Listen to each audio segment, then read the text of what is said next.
La ilegalidad protegida desde las más altas esferas del gobierno mexicano. Un negocio que asciende a más de 60,000 millones de pesos. Para que usted se dé una idea, el presupuesto de un estado como Nuevo León. Pero López Obrador midió el efecto de cerrar los ductos de Pemex. Sabría que el desabasto sería grave en 7 entidades de nuestro país. Hoy en el tema, robo de combustibles entre el fondo y la forma.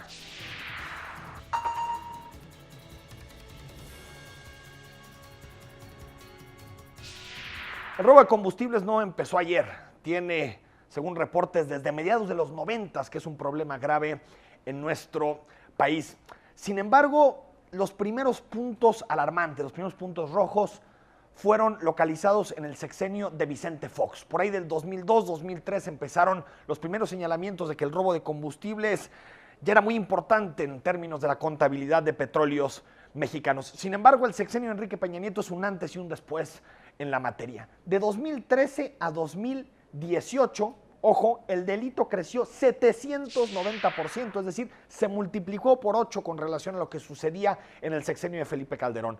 Y es que en el sexenio de Felipe Calderón se encontraba una toma clandestina cada 13 horas, más o menos 2 por día, un poquito menos de 2 por día. Sin embargo, en el sexenio de Enrique Peña Nieto se encuentra una toma clandestina cada 90 minutos, es decir, cada que termina un partido de fútbol hay una toma de clandestina nueva en los ductos de Pemex, en particular en el poliducto de Salamanca. Y el costo, hay cifras de todo en materia del costo para petróleos mexicanos y por supuesto para las finanzas de nuestro país. Los cálculos más conservadores dicen que el robo de combustible asciende más o menos a 50,000 millones de pesos al año. El presidente López Obrador dice que 60,000 y Mario Delgado en una entrevista al coordinador de los diputados de Morena dijo que 80,000 millones de pesos anuales se van en el robo de gasolina. ¿Cuáles son las entidades más afectadas? Puebla es la 1, sin lugar a dudas, la que tiene más tomas clandestinas. Después están estados como Hidalgo en número de tomas clandestinas, también con más de 1,000 que se han encontrado. Está en Guanajuato, y para que usted se dé una idea, si ve el mapa mexicano, casi todos los que están en torno al poliducto de Salamanca son los más afectados. Por supuesto que también está el Estado de México con 1,114. Son varios estados los que están siendo afectados por el asunto de las tomas clandestinas. De acuerdo a las principales investigaciones en la materia, ojo, y esto es muy importante para entender la dimensión del problema, entre un 25 y el 30% de los ingresos del crimen organizado vienen del robo de combustible. En los últimos informes que se han hecho en la materia nos damos cuenta que ya el robo de combustible es mucho más importante que la venta de marihuana en México. Es decir, los cárteles del crimen organizado ya reciben más dinero por el robo de combustibles que por la venta de marihuana. No digo otras drogas, simplemente marihuana. Se ha querido regular de muchas maneras. En este momento en el Código Penal hasta 30 años de castigo por robo de combustible, pero la impunidad persiste. El problema no es tanto los años de castigo, sino la impunidad. En los últimos 15 meses se han localizado a 2,000 personas infraganti robando combustibles de los ductos de Pemex. Sin embargo, solamente están 58 en prisión. ¿Quién está detrás del robo a combustible? Porque parece que es un delito sin cara. ¿Quiénes son? Sin rostro. ¿Quiénes son los que están detrás de este delito tan grave que afecta a la seguridad pública y la seguridad nacional de este país? Primero debemos entender que es una trama, no son simplemente algunos personajes vinculados al crimen organizado. Es una trama general que involucra, por supuesto, a los cárteles del narcotráfico, que han buscado complicidades, extorsión, y han entendido un negocio muy rentable, un negocio que es mucho más rentable incluso que vender drogas, la venta de combustibles. También hay empresas grandes que están relacionadas con el tema del huachicoleo y el robo de combustibles. Por ejemplo, Carlos Loret de Mola en su columna de esta semana decía que hay dos muy grandes, una que tiene que ver con útiles escolares y otra que tiene que ver con la comercialización de pan y dulce. ¿Por qué utilizan o por qué acceden a fuentes ilegales de combustible? Por una sencilla razón, porque sus ingresos son mayores y sus gastos en términos de distribución son mucho menores. Por lo tanto, estamos hablando de que también las empresas, grandes empresas, son corresponsables de este asunto. Los políticos que lo han permitido por muchísimos años, se sabe que existe en el interior de Pemex redes que están protegiendo el huachicoleo, que dan la alerta a los grupos del crimen organizado, porque no, digamos, si entendemos el ducto, no es que esté saliendo petróleo todo el tiempo, ni gasolina esté distribuyendo todo el tiempo. Necesitan los grupos del crimen organizado recibir una alerta de parte de funcionarios internos de Pemex para que les digan a tal hora se activa la terminal que llega a tal estado, en esta hora va a pasar por este lugar el combustible. Por lo tanto, la información interna de Pemex es fundamental para justificar el negocio. Y por supuesto, los empresarios gasolineros, los que terminan distribuyendo la gasolina. Solamente en los últimos días, después del inicio del desabasto, 103 empresas de gasolina han sido rescindidos sus contratos por estar vinculados a la venta de huachicoleo. Pero, ¿qué estrategia diseñó AMLO y por qué hay desabasto en este momento en 7 entidades de nuestro país?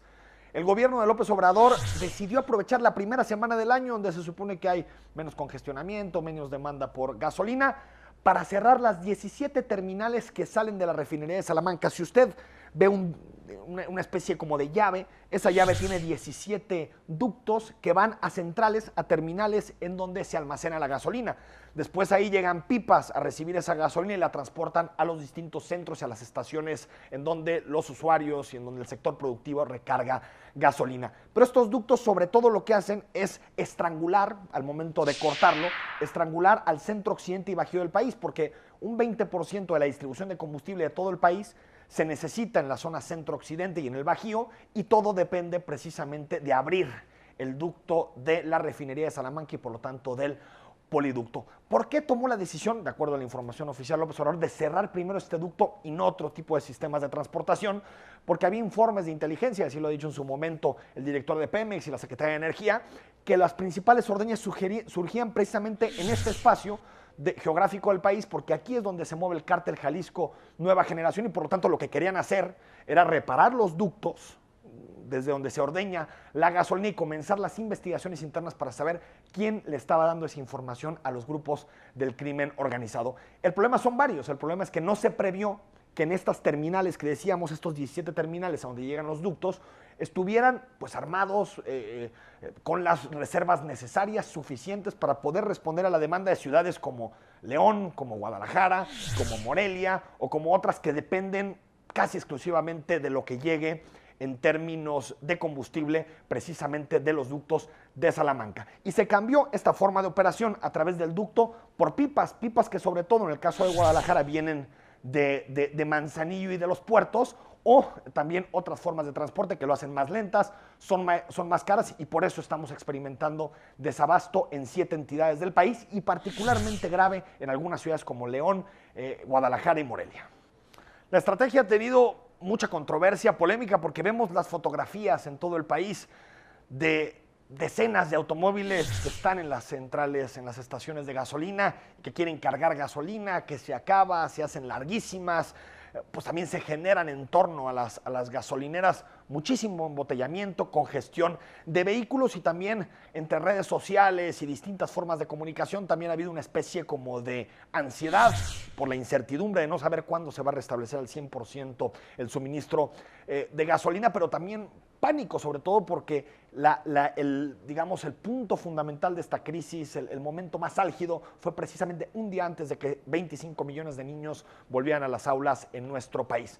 Aciertos y errores de la estrategia. Aciertos. Primero, valentía del presidente López Obrador para enfrentar este problema que iba a generar pues, impactos muy claros sobre la ciudadanía. Segundo, denuncias contra funcionarios de Pemex y admitir que es una corrupción tolerada desde el gobierno y que los anteriores presidentes no han querido enfrentar, aunque solamente existe en este momento una pesquisa importante contra alguien de Pemex, que es el director de la parte de seguridad de Petróleos Mexicanos. Y por supuesto la apuesta por quitarle salán a los delincuentes, porque no es solo un asunto de dinero que se va de las arcas públicas y que termina en el crimen organizado, es un tema que acaba en manos de aquellos que asesinan, que matan, que secuestran y que por lo tanto son los principales responsables de la crisis de seguridad que está en el país. Pero hay errores innegables. Primero, ya la mencionamos anteriormente, no tener las reservas necesarias en las terminales de almacenamiento para hacer frente a la demanda. Por ejemplo, en una ciudad como Guadalajara se necesitan entre 10 millones de litros de combustible al día. No existían ni cerca ese tipo de reservas para poder enfrentar la demanda. Lo mismo pasó en otras ciudades del centro occidente del país.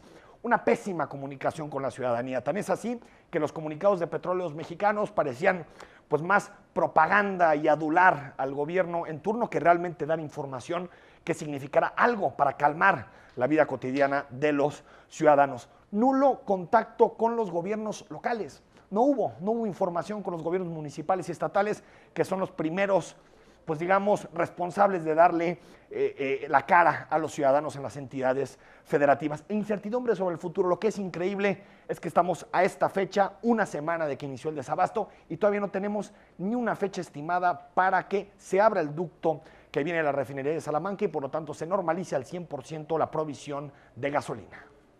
¿Qué escenarios podemos esperar en este tema, en el desabasto de gasolina y el combate al huachicoleo? Voy a decir los 3 escenarios de menor a mayor probabilidad. El de menor probabilidad es que mañana se levante el presidente de la República y en su conferencia matinal diga: adelante, que se abran los ductos de Salamanca y por lo tanto que se empiece a normalizar el abastecimiento de las 17 ramificaciones. Lo veo difícil porque ya que comenzó con esta estrategia, dar marcha atrás pues significaría asumir que su estrategia fracasó.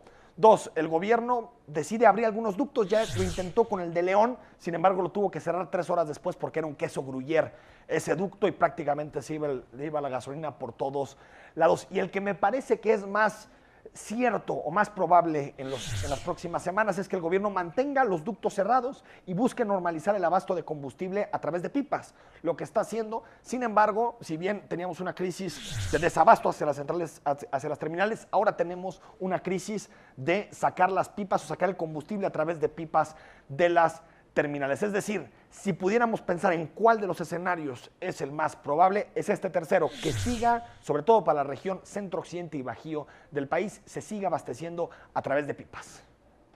López Obrador está arriesgando mucho en esta cruzada contra el robo de combustibles, porque al final es jugar buena parte del capital político y las escenas, las fotografías de muchísimos automovilistas, camioneros, repartidores haciendo colas y filas en las principales urbes del país, pues por supuesto que no abona nada a su capital político. Por lo tanto, creo que la opinión pública, luego de estos sacrificios que está pidiendo el gobierno federal para combatir el robo de combustibles, creo que exige cosas que desde mi punto de vista son de sentido común. Primero, detener a las cabezas vinculadas al huachicoleo y al robo de combustibles, no solamente a empleados menores o a repartidores de segunda en la cadena, sino a las cabezas. ¿Quiénes son los responsables de este saqueo que asciende 50, 60, 80 mil millones de pesos de acuerdo a la fuente de la cifra que queramos consultar? Segundo, debilitar las finanzas del crimen organizado. Siempre lo hemos dicho, si queremos debilitar al narcotráfico tenemos que impactar sus finanzas.